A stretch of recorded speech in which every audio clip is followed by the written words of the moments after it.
Welcome to Man Does Tech, where I solve the problems you didn't even know you had.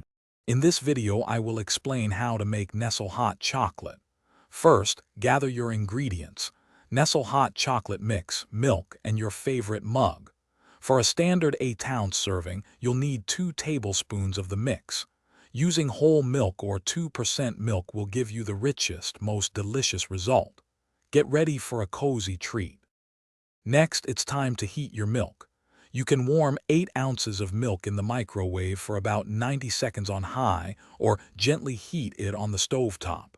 If using the stovetop, stir frequently to prevent scorching. The goal is hot but not boiling milk. This step is crucial for a smooth, creamy texture. Now for the magic. Add 2 tablespoons of your Nestle hot chocolate mixed directly into your mug.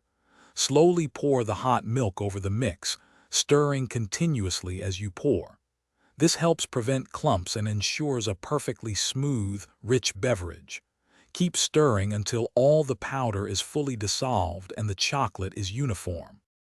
Your delicious Nestle hot chocolate is now ready. For an extra special touch, consider adding a dollop of whipped cream or a few mini marshmallows. Serve it immediately to savor the warmth and rich flavor. Take a moment to relax and enjoy your perfectly prepared, cozy beverage. It's the ideal treat for any time. Thanks for watching. If you found this helpful, don't forget to like and subscribe.